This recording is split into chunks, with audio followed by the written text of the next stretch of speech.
Thank you all for persevering. We'll have the mood lights on. I want to first of all thank Gerd for having me. It's been really a delight to be here. I've learned a lot the past couple of days, met a lot of fun people, and I don't have my mic on. Can you hear me anyway? I think that's maybe I'm taking the mic on.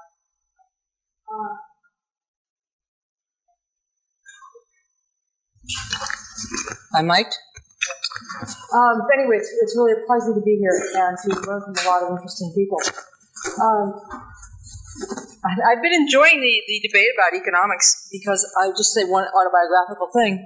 I was an engineer as an undergrad, so I was in mechanical engineering, computer science. And I remember in my freshman year, I took econ and I took engineering. And in the same semester, I got a D in engineering and an A+ in economics. And so ever since then, it's been hard to get too overwhelmed by economics. It's a great discipline, but there are many other disciplines, and at the end of the day, engineering was a lot harder. At least I thought. Anyway, the other thing I'll tell you about what I can relate to, biases and heuristics, is that Amos Tversky's daughter used to babysit for me. So I was my other comment on biases and heuristics. Proving once again that actually titans in the field still have kids. Let me just start out with the talk is called Simple Rules. A war picture, perhaps that's a U.S. kind of thing, I don't know. But in any event, I want to start out with a story. And this is a story of an army sergeant named Edward Montoya. He was stationed in Iraq. He was having dinner at the canteen at the air base in Mosul just before Christmas time. And he's there in the line, he's grabbed his cheesecake, he's good to go. And then suddenly out of the corner of his eye, he sees a flash, and there's a terrorist who's blowing himself up and blowing up a lot of people in the canteen. And Montoya is an army medic. He ducks under the table, he's safe, he's okay. But as he gets out from under the table and he looks around, there are all these people who are hurt. Hurt, dead, dying, whatever. And the question is, what do you do? A very difficult, complex situation where you want to help people, but who do you help? And I want to argue that that's the same situation that some of these other people are in. That friendly-looking grandmother is actually Janet Yellen, the head of the U.S. Federal Reserve, who also faces a very complex problems around how do you manage an economy as complex as the U.S. economy and integrate with the European Union and so forth. Or on the other side, it's Mark Zuckerberg of Facebook, runs a complex company, and particularly when he was starting it out, he really was running it himself. Complex situation. How do you become the winner in social networking? In the middle is a cricket. If you adjust for brain capacity, a cricket also has a very complex life, and particularly around mating because they don't have much time to mate. So overall, what I'm saying is there are a number of situations, and you're probably in a situation as well yourself, where your kids are demanding too much, or maybe not too many of you of that situation. Your kids, your job, you've got too many devices, you can't keep up with your email, you don't understand the tax code, and you don't know what your health plan says. So many of us find ourselves in a complex situation, and what I'm going to argue is at least one of the anecdotes to that is this concept of simple rules. Simple rules are shortcut strategies that save time and effort by focusing our attention and simplifying how we think. So a fairly standard, actually, definition of heuristics. Let me just delve into a couple of different dimensions of simple rules. First of all, simple rules are simple, meaning there are about 2 to 5 rules that are relevant at any particular time. The second thing is that simple rules depend on the person, not and the situation. So your rules are unique to you. So unlike, for example, biases and heuristics and to some extent fast and frugal, we're not talking about innate heuristics. We're talking about heuristics that vary among people. And the third point is that simple rules relate to a particular activity. Let me give you an example. The simple rules of Michael Pollan. Michael Pollan is the author of The Omnivore's Dilemma and a number of other famous books, perhaps around the world, but certainly in the U.S. He's also a University of California professor. And he has rules for eating that are on refrigerators around the world. And there are 3 of them. Choosing your food, and this is the 3 rules. Eat real food that your grandmother would recognize. Number 2, eat small portions. Number 3, eat mostly plants. Within those 3 rules, you can have cantaloupe, you can have blueberries, you can have, whatever, tomatoes, all kinds of stuff, as long as it's real food, small portions, and mostly plants. Second idea, simple rules depend on the person and the situation. The middle-aged man is Michael Pollan. We know his food rules. The other people are the Stanford football team, football in the U.S. context. They also have simple rules for eating. Their rules are, number 1, eat breakfast. Because they're students and they often get up late and rush to class and skip breakfast. Not a good thing to do. So eat breakfast. The second rule of the Stanford football team is stay hydrated. Because they're very active young people, they tend to get dehydrated. Hydrating is very important for them.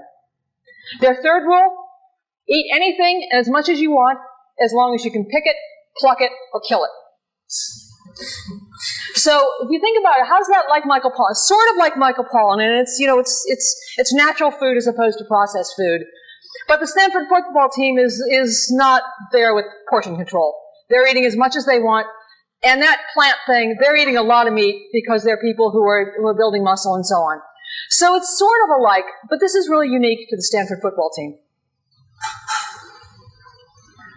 Or let me give you a business example. This is Indiegogo versus Kickstarter.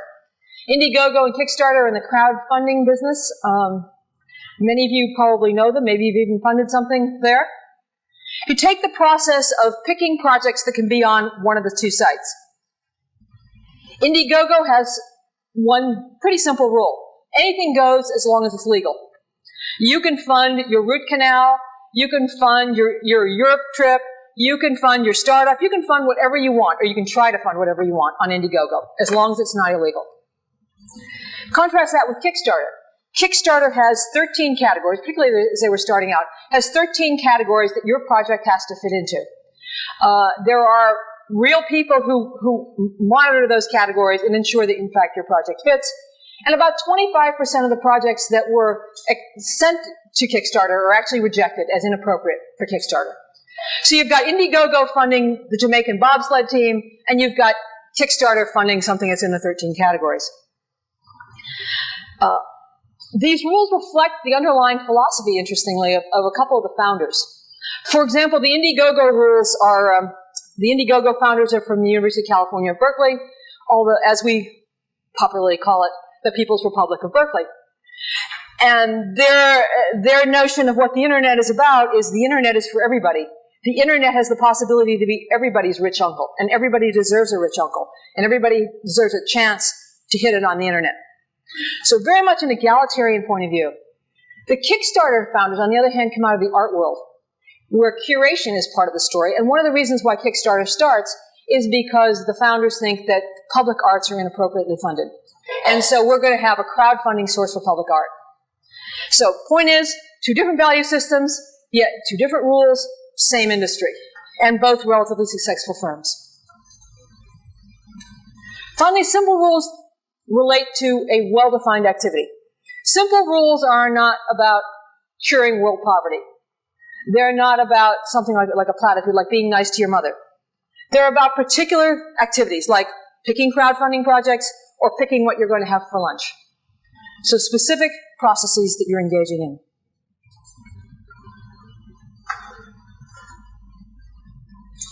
Now I'm going to step back. That's sort of an overview of what simple rules are about. So a little bit different than both frugal and fast and frugal and biases and heuristics. Just to maybe make a couple points of comparison, we're all essentially thinking of heuristics in a Simon way. We're similar, I think simple rules is simpler to what Gerd and his colleagues are doing in the sense that we have a very positive view of heuristics in general, whereas biases and heuristics emphasizes the negative. But we're then different from fast and frugal in the sense that we aren't talking so much about innate heuristics, although I think probably our paradigms are coming together at this point. So just a little bit of contrast there. Now I'm going to step back in time and tell you where some of the ideas of simple rules came from. I did a study in 1997, published in Administrative Science Quarterly, which is the the top journal in the field I'm in. By the way, I'm an org theorist, is probably what you would call me. Organization theorist, maybe a strategy person. Not particularly an economist, not particularly a psychologist, but sort of drawing from both and doing something else. Anyway, we were interested in, this was Shona Brown and I were interested in, multiple product innovation. We knew how product innovation worked, but we wanted to know how multiple product, how did some companies seem to have product after product after product that was successful and others didn't? And the more philosophical question that we were asking was, how do organizations change? Because we were looking at the paradigm at the time was organizations don't change, and then they change in punctual equilibrium, and then they don't change forever. And what we were observing, particularly sitting in Silicon Valley, was that that paradigm simply wasn't true. And so we were interested in how do organizations change. The method that we used was a method that I don't think has shown up yet in the conference. But we looked in depth at 12 global computing firms, some in Europe, some in North America. And our performance-dependent variable is multiple product performance. And we called the environment high velocity, which meant a combination of uncertainty, complexity, ambiguity, basically dynamic in sort of a lay sense. And what we found was that the best performing firms, the firms that were able to get product after product after product out that was relatively successful, were what we called semi-structured. In contrast, the dysfunctional companies were either overly structured with lots of rules, and they could sometimes get out the wrong product really efficiently, or they were really unstructured, everybody having a great time, but they weren't getting anything done. Kind of an interesting side note of the study was that if you told us a pathological company, we could tell you where they were located. So overly bureaucratic was the East Coast of the US and Europe. Crazy, chaotic, don't get anything done, that was the West Coast of the US. Making, we used to laugh, Chicago the optimal place, but in fact that's not true either. What we found was that the best companies were this in-between, inverted U-shaped relationship between structure and performance. And we were measuring structure by things like roles, rules, priorities. And then what they were doing essentially improvising. So there was some degree of structure, and then they were improvising as the world was changing. So think of it as jazz, the difference between jazz and playing Beethoven. Okay? The second thing we noticed, which was somewhat less central, but nonetheless, I think important, was that the better firms, the executives in the better firms, were not thinking in one time frame, they were thinking in three. They were in today, in very real time, they were in tomorrow, and they were in the next day. So essentially, they were seeing business as a movie, not as a static situation. So that was the second insight that we had. We also wrote a book out of that, and just parenthetically, actually, Shona worked for McKinsey. She went to work for McKinsey, and then the Google guys read our book and hired Shona, and she was their VP of operations for probably about 10 years. So she ran pretty much everything that wasn't product innovation and advertising. And so that was kind of fun to see our ideas, some of the ideas that we had from the study actually go into real life and then see it in such an exciting company. So she was over there, you know, she went to McKinsey and then she actually took 6 months off, went skiing, got hired by Google, and she's now retired. I was, on the other hand, being an academic. She now always buys me dinner. I don't buy anything for her anymore. I then started working with a guy named Don Sull, who was at London Business School.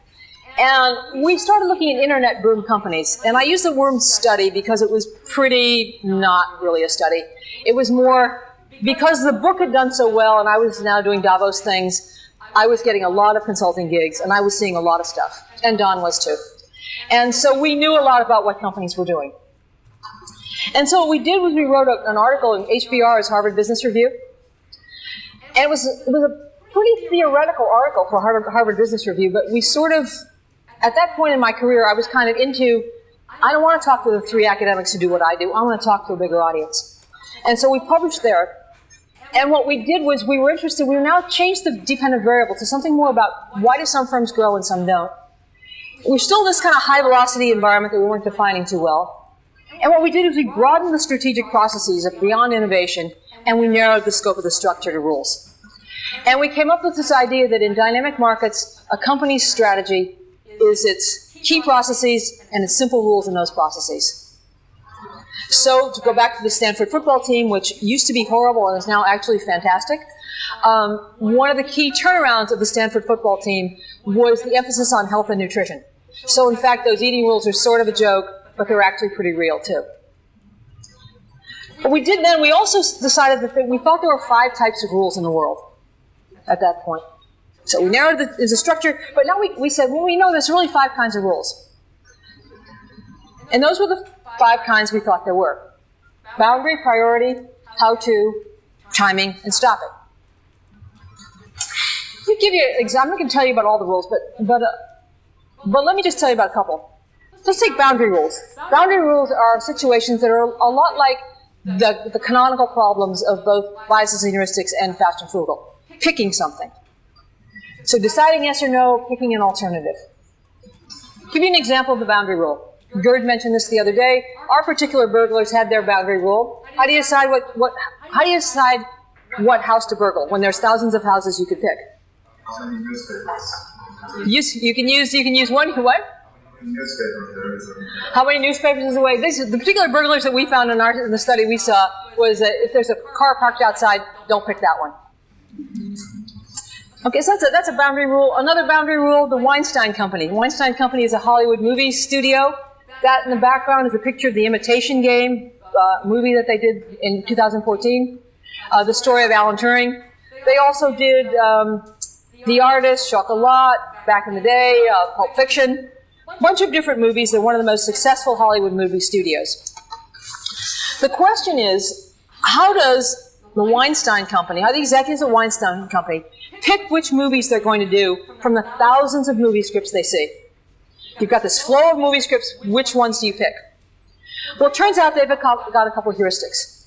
One of them, always pick a script with a flawed but sympathetic main character. And the second, the script always has to be about a basic human condition. There's a couple other rules, but basically it's those 2. How does that fit the Imitation Game? It's about Alan Turing. If you saw, anybody of you see the movie? So many of you saw the movie. Alan Turing is flawed but sympathetic main character. Alan Turing comes across as a jerk. But you kind of like him, right? I mean, I think most people feel empathetic. You say, oh, this is an idiot. I'm glad I'm not married to this guy. But you like him. So, flawed but sympathetic main character. And by the way, apparently in real life, Alan Turing wasn't actually that much of a jerk. But it fit the movie formula to make him more jerk-like. The second thing was it's got to be about a basic human condition. So in the case of The Artist, which was their movie from a couple of years ago, that had no sound. It was a black and white movie with no sound. The challenge was, how does a person who's been very successful in silent movies adapt to talking movies? In the case of a Imitation Game, it was, how does a gay man deal with being gay in a society where being gay is illegal? So it's a very serious topic. Now you're probably saying, well, aren't all adult movies like that? Well, actually, no. Did any of you see The Gone Girl? I saw The Gone Girl, or the Birdman? You see a few moviegoers here. Anyway, if you saw Gone Girl, Gone Girl is a movie where it's very difficult to like anybody. It's very annoying characters. Birdman is the same. Like, I don't want to spend 2 hours watching these idiots. You don't like these people. The Weinstein brothers would never make that movie. What other movie would they never make? Any of the Mission Impossible movies. Any of those action movies, I mean, where's the basic human condition? Or Jason Bourne, where's the basic human condition? There isn't one. So they actually are screening out certain movies, and then they've got some other rules as well. But the point is, they're choosing particular movies, and they've got some heuristics for doing it that differentiate them from other movie studios. This isn't Disney, this isn't 20th Century Fox, this is the Weinstein Company. So that's boundary rules. I'm going to skip through how-to and priority, and stop at timing. Timing rules. Timing rules are interesting because they specify when you act. It could be deadline rules, could be rhythm rules, could be sequence rules, but rules that have something to do with time. So, for example, in Florian's talk today, he mentioned that car dealers that the best car dealers that he was observing were keeping their prices high for 30 days and dropping. So that's essentially a timing rule. One of the interesting things is that there's a lot of simple rules in nature because, of course, there's not a lot of cognitive capacity in nature, so you wouldn't be surprised at that. Dragonflies. Dragonflies is a particular kind of dragonfly in the U.S., and dragonflies at least appear to use timing rules. For example, when do dragonflies go from the north to the south as winter's approaching? They appear to use a rule that says, if there are 2 nights in a row that are below freezing, it's time to go to Florida. Secondly, they use some rules about when are they going to fly. They fly on days when the wind is less than 15 miles an hour, which I'm not sure how that translates into kilometers. But it's windy, but it's not really windy, but it's kind of windy. Anyway, they've got, essentially, they appear to be choosing to fly when the wind is less than 15 miles an hour because they like to surf on the wind, but if the wind is too much, it's kind of hard to manage if you're a dragonfly. Keeping in the movie theme, another company that uses timing rules is Picsart. Picsart did Ratatouille, original movie was the Toy Story, a whole bunch of movies that you may have seen as a kid or you may take your kids to now. When Pixar started, their initial movie was Toy Story. And the problem with Toy Story was a very successful movie, but the problem with Toy Story is it took 4 years to make Toy Story. And it's very hard to have a business if you only make a movie every 4 years. So what they did was actually figure out a timing rule, which took them a couple of years to actually get there. But essentially they made a factory out of movie making. So year 1 we do this, year 2 we do this, year 3, year 4, roll. And so they had to build up a pipeline to do that. But essentially what they got into is a rhythm that every year they release a movie, and secondly, every year they release that movie around the U.S. Thanksgiving, which is the biggest holiday. That's the biggest movie-going season for kids or family movies in the year. So they're rhythmically hitting on Thanksgiving, and they're hitting every year. Occasionally they go out of rhythm. For example, recently they just went out of rhythm because they had a movie they didn't feel was up to their standards. But in general, they're in a rhythm. And then finally, stopping rules. These aren't exactly the same as the stopping rules we've been talking about thus far in the Institute. These are stopping rules about when it's time to stop an opportunity, not when it's a time to stop a search, although potentially it could be, but we're really in different canonical problems, I think. So this is about when to stop an opportunity. When do you decide this relationship isn't going anywhere? When do you decide that it's time to sell this stock? When do you decide essentially to stop trying to do something? This is a company, this is actually a Swedish company, and this company was an innovator in concrete. Now, you've probably not been thinking a lot about concrete lately, but did you know that concrete is the 3rd leading source of man-made carbon dioxide in the world? So it's a massive polluter. And the per capita consumption is very high. It's right behind water. So there's a lot of concrete, and it's a dirty product. This particular company, in fact, the executives of that company, went back to ancient Egyptian texts and experts because the Egyptians are actually the ones who invented concrete. And what they found was that the Egyptians were making concrete and adding blood and horsehair, and that was actually enabling them to have more efficient concrete production. Well, blood and horsehair didn't seem very 21st century. But what they did do was add some reinforcement that essentially imitated the properties of blood and horsehair. Now they have this great concrete. You use half of it, it doesn't crack as much, and the production of it is less. It also is less CO2 emitting. So it's an ecological win.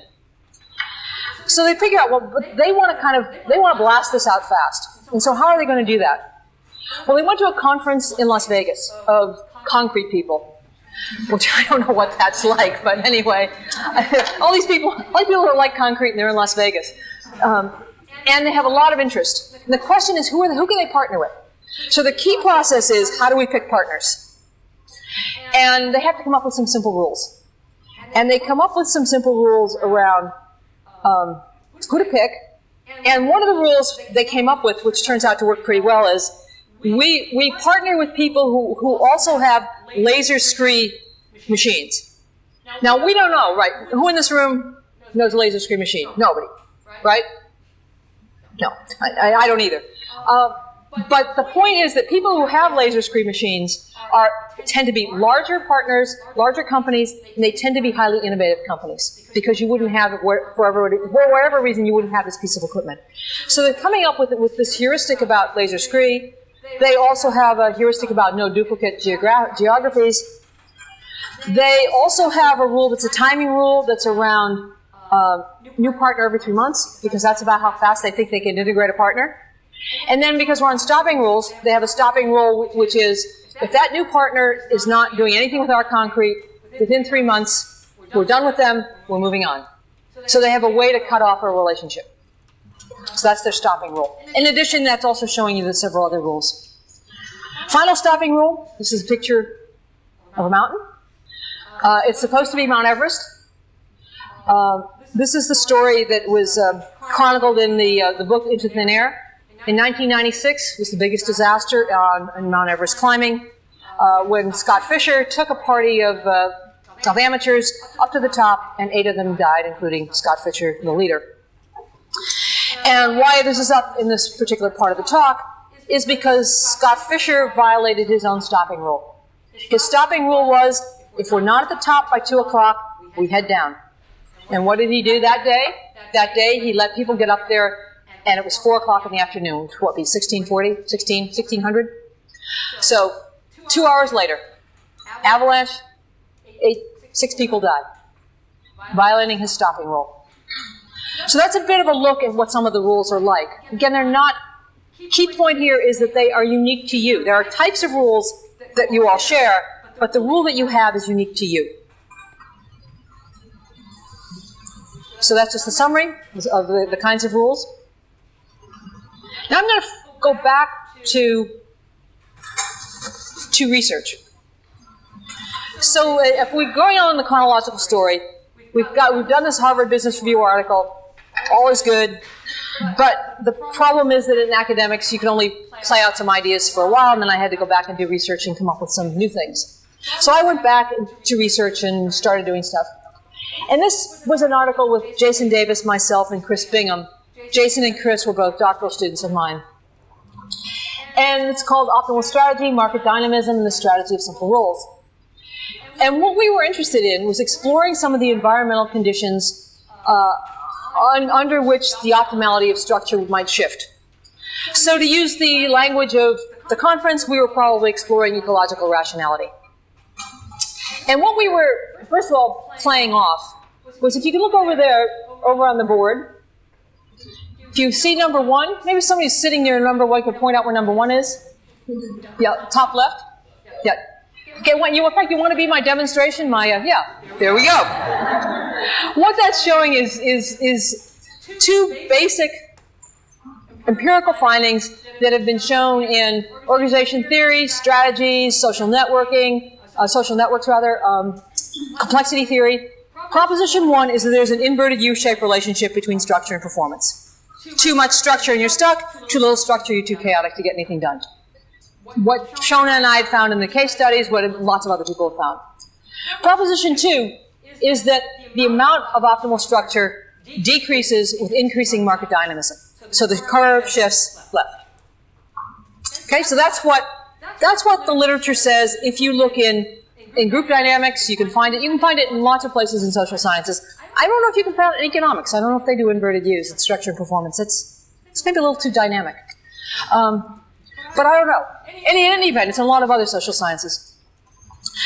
The problem with that, if you think about it, though, is most of the studies that find this are either case studies like we did, or they're regression studies where they're modeling the relationship, the nonlinear relationship is x plus s squared. Essentially how you're modeling it. And what that is masking is whether or not those inverted U's are skewed. Because if they're skewed, there's a very important managerial implication, which is if it's skewed, you want to err on that side. The second thing that those curves are masking is what's really the shape. Is the shape really a U, or is it a V? Or is it flat on top? If it's flat on top, the trade-off between efficiency and flexibility doesn't matter. If it's V, it matters a whole lot. So what shape is it? And then the third thing that we didn't really know was, at least in my field, we're sloppier than some of the other fields we've been talking about. So we call it market dynamism, but sometimes it's complexity, and sometimes it's velocity, and sometimes it's ambiguity, and sometimes it's uncertainty. And we're not real precise what it means. So what we wanted to do in this study was see, well, let's also unpack these 4 environmental conditions and see what we get. So what we did was computational mathematical modeling, testing those hypotheses. We modeled the environment not in the way that I think you've seen so far, but we modeled it a different way. We modeled the environment as a flow of opportunities. A flow of movie scripts if you're Weinstein. A flow of climbing opportunities if you're Scott Fisher. A flow of possible mates if you're a cricket.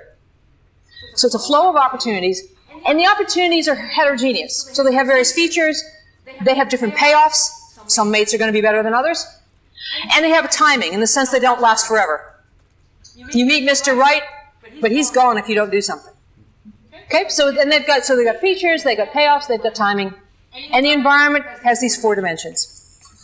So opportunities are flowing. The second part of the model is that there's a structure, the organizational structure, which we're using. We're using rules. We could have used roles. We could have used other kinds of structure. But we're using rules. And we're modeling structure as a bit string where 0, 1, and then a question mark. And a question mark meant that you were improvising. So the more question marks in the bit string, the more you're improvising. The more you're playing jazz and you're not playing Beethoven. We're assuming that rules are already learned. We're assuming there's a fixed attention budget, which is actually a pretty good assumption, because most of us only have a 24-hour day. And an opportunity is captured by a combination of applying the rules and improvised action. So you improvise, essentially you're improvising the rules. So you've got the opportunities coming through, and you've got rules, and you've got structures of its varying degrees of balance between improvising and rules. And so the question was, could we replicate the 2 inverted U's? So I'll show you what the results are, and I'll have my assistant show you graph number 2. Thank you. Graph number 2. There is not an inverted U. In fact, it is skewed. It's more dangerous to have too few rules. Better to err on the side of more rules. That has to do with attention and mistakes is actually what it has to do with, but I can talk about it later if you want. But the key insight is that it's not a symmetric shape. It's a skewed shape, and there's a managerial implication of, if you have a choice, go slightly on the side of too many rules. The next part of the study was then, let's start playing around, let's do some experiments on the different kinds of environments to see whether or not we can replicate that movement of the optimal point. So first of all, we tried velocity, and we've actually changed the definition of velocity from what we used to have. This is a different definition. But the definition was the rate of new opportunities that are emerging in the system. So think of the mobile app bubble now, lots of opportunities, or the internet bubble back, 15 years ago. Or clean tech bubble now. Lots of opportunities coming in. What do we find? Doesn't shift the optimum to the left. What it does, it moves it higher. So in fact, what that says, if you've moved the optimum just up, what it says is that's an attractive environment. So even though, for example, a lot of mobile app companies die, it's actually a great environment because there are some who succeed. So that's the managerial implication. The optimum has moved up, but it hasn't moved over. Then we tried to listen, okay, now it's complexity. Well, complexity is the number of opportunity features you have to get right to capture the opportunity. So think of something like biotech, where you have to get the regulatory process right, you have to get safety issues right, you have to get marketing right, you have to be early in the market, otherwise you can't get, if you're number 3 or number 4, you might not be able to get to be approved because you're not enough better. So it's a very difficult environment. Once again, the peak doesn't move to the left, but instead of moving up, it moves down. What that says is that's a bad environment to be in, but we still can't get that peak to move. So it's an unattractive market. Okay, so we're not doing too well moving that peak. Then we tried ambiguity. Ambiguity is a market where you can't really interpret the features of the opportunity very well. It's hard to interpret what the environment is doing. Think of it as a brand new market like personal genomics, where you're not quite sure what's going to happen in personal genomics, or a market like 3D printing. Again, who are the competitors, what are they going to use, who are the customers, what's the product look like. So it's sort of hard to tell what's going on. We've operationalized that by the proportion of misperceived opportunities. What happens in this is actually pretty interesting. In high ambiguity, so new markets, it flattens the peak and it lowers it. So the peak goes down, flattens out. What does that say? It says it's not a particularly good market to be in, number one, because the peak's down. And secondly, it's saying, if you believe that balancing on the edge of chaos is a skill, then this is a luck market. Anybody can go in there and be successful. Your chances of being successful are as good as mine, even though I'm much more skilled than you are. So it's really a market. It's a market of luck, and it's not a particularly attractive market. In contrast, if you lower the ambiguity, you raise the peak and you narrow it, which then becomes more of a skill market. It's a better market and it's a skill market, which is why entrepreneurs try to structure their market. Good entrepreneurs structure their market. But still, we haven't moved to the left. Finally, we get to uncertainty, and at last, we're moving the peak. We're operationalizing uncertainty as a degree of disorder across opportunities. So the degree to which the opportunities are random, the degree to which yesterday's opportunity randomly looks like today's opportunity, randomly looks like tomorrow's opportunity. And there is our third graph, down here. And what you should see, okay, it's got the red one. What you should see is in low uncertainty environments, it's actually the right curve, the one that's flat on top. It's flat on top, and flat on top means that there are a variety of structures that work. Simple rules works, but also a lot of rules works.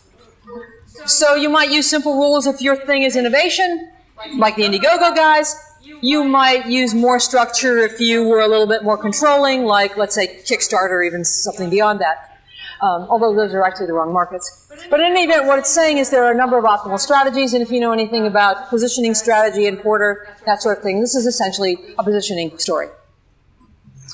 Okay, that's in a stable, relatively stable market. If you then move to an unstable market, that's when you go to the inverted V. And what that's saying is that when you go to an uncertain market, in fact, the trade-off between flexibility and efficiency is enormously important. It's hard to do, and it's a very precarious place to be.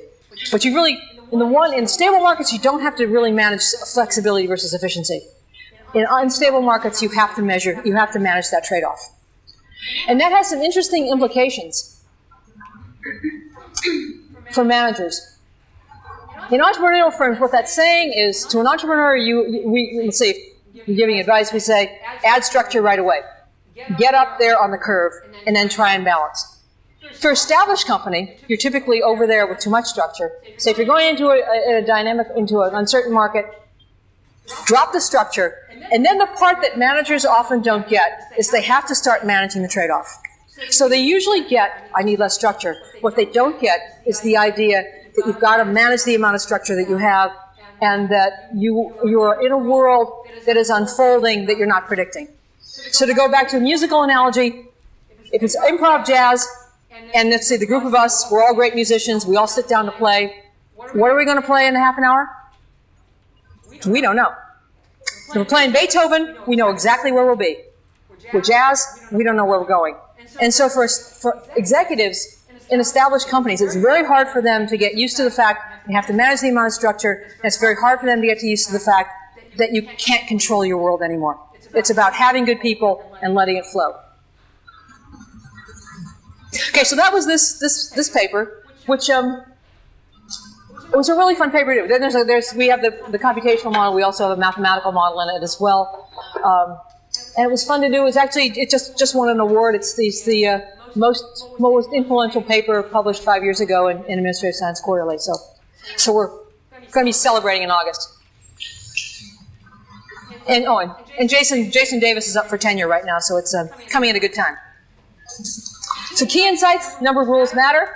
Error on the side of too many. The relevance of the number of rules, basically whether or not you want to use heuristics, depends on the environment. Simple rules, aka using heuristics, viable in certain markets, necessary in uncertain markets. Final study I'll tell you about is one, this is with another one, actually Chris was on the last study, but this is Chris Bingham. And this is a short form of the title of this paper. It's Rational Heuristics, the Simple Rules That Strategists Learn, published in Strategic Management Journal. We're back to multiple case theory building, which some of you know my work. You know, that's sort of, I don't know, probably my signature method. Although I do different diffs, and I've done some lab studies, I've done the computational modeling, but this is probably what I'm known best for. What Chris and I wanted to do was, actually it was an interesting thing, at least in our field, there's a massive learning literature that all looks like variations on experience, like how much experience, how often, what kind, whatever, driving performance. And so what happens in the literature is if performance improves, you assume that people learned, but you never look at what people learned. You just assume they did. And so as Chris was getting ready to do his dissertation, he's saying, you know, I'm seeing like hundreds of studies on learning. Nobody looks at what people are learning. And so we decided we would go take a look. And we had some ideas because we'd been thinking about the simple rule stuff. But what we did, we studied 8 entrepreneurial companies from Singapore, Finland, and the US. Specific process, because remember, simple rules is about a process. We focused on internationalization. So let's say a company, the Finns, they go to Sweden. What do they learn in Sweden that they can use in France? What do they learn in France they can use in Germany? Can they develop heuristics? Or something. So we basically tried to figure out what these entrepreneurs were learning as they internationalized, as they went from Singapore to Hong Kong to Korea to Japan to wherever, or where they were going. What we first figured out was they did seem to be learning simple rules heuristics. We also learned some reasons why. First of all, I think the reason that was historically the reason we thought about was this idea of flexibility yet efficiency, that trade-off. But the second reason was they were learning heuristics because of the classic reasons of heuristics are fast and relatively less effortful. So basically, if you're a busy entrepreneur, you can make a pretty good choice with a heuristic. That was then we started clicking in on the fast and frugal stuff. Because then we started to realize, because we had always been thinking about heuristics as, you know, it's second best, but if you're busy, that's the way you go. Then we started really reading some of the fast and frugal literature, realizing there were situations in which not only were heuristics quick and easy, they were also sometimes better. And so we started also realizing that. And then finally, in organizations, which is a reason we also, I don't think we've discussed yet, is that heuristics work because they're easy to remember and they're easy to communicate. And because when you're busy, you can still do it. That's also actually, by the way, why simple rules for dieting work, simple rules for food choices. Because at the end of the day, when you're kicking back at home and you're thinking about having ice cream or Cabernet, all you have to remember is it's not a plant. Okay? So anyway, so we started thinking about why the heuristics were working and expanding the reasons. Second thing we did was then that wasn't the only thing we found. We found that the rules are hard. Some rules are harder to learn than others. So the boundary and the how-to rules are easier to learn. So I showed you boundary rules before. How-to rules, like earlier today, somebody said tit for tat is not the rule you all would usually look at. Tit for tat is a how-to rule. How do you play a prisoner's dilemma game? You play with tit for tat. Boundary rules and how-to rules, people tend to seem to learn those quickly, but we did some other stuff on the performance of these companies, they tend to be lower payoff. Second thing we learned is priority timing, especially stopping rules are harder to learn. They're also bigger payoff. The reason why we think they're harder to learn is because they require more experience. They require having several opportunities when you start to be able to compare. So it's hard to develop priority rules if you haven't seen a few opportunities to get some experience to understand. They also require somewhat more cognitive sophistication because you have to bring multiple experiences together in your mind. So we found that certain rules were harder to learn. Next thing we found was a phenomenon called simplification cycling, which is somewhat in the cognitive science literature. But what we saw is, as we tracked what the entrepreneurs were doing, they would learn more and more rules, and then they would cut back, and then, so they would get more, they get too many, they drop down, and then they have a relatively stable number of rules over time. And then they would keep adjusting that portfolio of rules, making them increasingly strategic, and increasingly less so this, but more varied levels of abstraction. So both very concrete as well as very abstract. Whereas before that, they were more at a uniform level of abstraction. So what's a more strategic rule? More strategic rule is, let me think of a good one for you. Novices in bridge count aces. Experts in bridge count the number of cards in each suit that's been played. So it's essentially a more strategic, a more winning rule. So what we saw was this process of simplification cycling. Rules become more abstract, more strategic, and become more varied in their abstraction. So if you remember that comment I made earlier today about what do people's initial rules look like, they often look like Kahneman diversity type rules. They're sort of like our Finnish entrepreneurs. What was their initial rules? Let's go to the Nordics. Why were they going to the Nordics? Because they knew Nordic people. Once they went to a few Nordics, they said, wait a minute, Nordic markets are too small. Let's go play with, let's go to the bigger markets. And then they started thinking all strategically about what their product really was, what markets really made sense for them. But the initial heuristics are pretty weak. Right, so that's simplification cycling. And so what are the takeaways? People are learning simple rules from process experience. They're learning them in an order, which, by the way, has some interesting implications normatively. Because what you can do, let's say if you're thinking about your own rules or you're working with executives, and you can remind them to think about learning the harder rules to learn. Say, wait a minute, you need a stopping rule. What's your stopping rule? And finally, overall, what we noticed in this study is the learning of rules was mirroring the transition from novice to expert. So if you look in the cognitive structure literature, cognitive science literature, a lot of what was happening looked a lot like the way one becomes an expert, whether it's in bridge or firefighting or stock picking or whatever it is. Okay, you probably getting to the end here. We'll give you that little perk up. So, just to remember, simplicity is the ultimate sophistication. And now we'll go back one. Most recently, I just did a book back with Don Sull. He's the one I do popular things with. We just did a book we hope is popular, but it seems to be starting out pretty well. We're using business, sports, personal life, government, nature, whatever. I decided I wanted to write a book that my friends would want to read, because my friends never wanted to read anything I wrote. So my book club has read my book. Anyway, I wanted to do a different kind of, I was tired of I didn't want to write a business book. But what's new in that book, and I wouldn't claim that it's great science, but I think it's got some pretty interesting ideas. We talk more about where do rules come from, which I think was a question over around this part. Some about that, where do rules come from, experience, but also from analogy, negotiation. Don also did a study with, a study in the loose sense. I don't know if you know the organization called the Young Presidents Organization, but it's people who run their own companies and they're roughly 40. And they tend to be, they're not small companies, but they're also not big.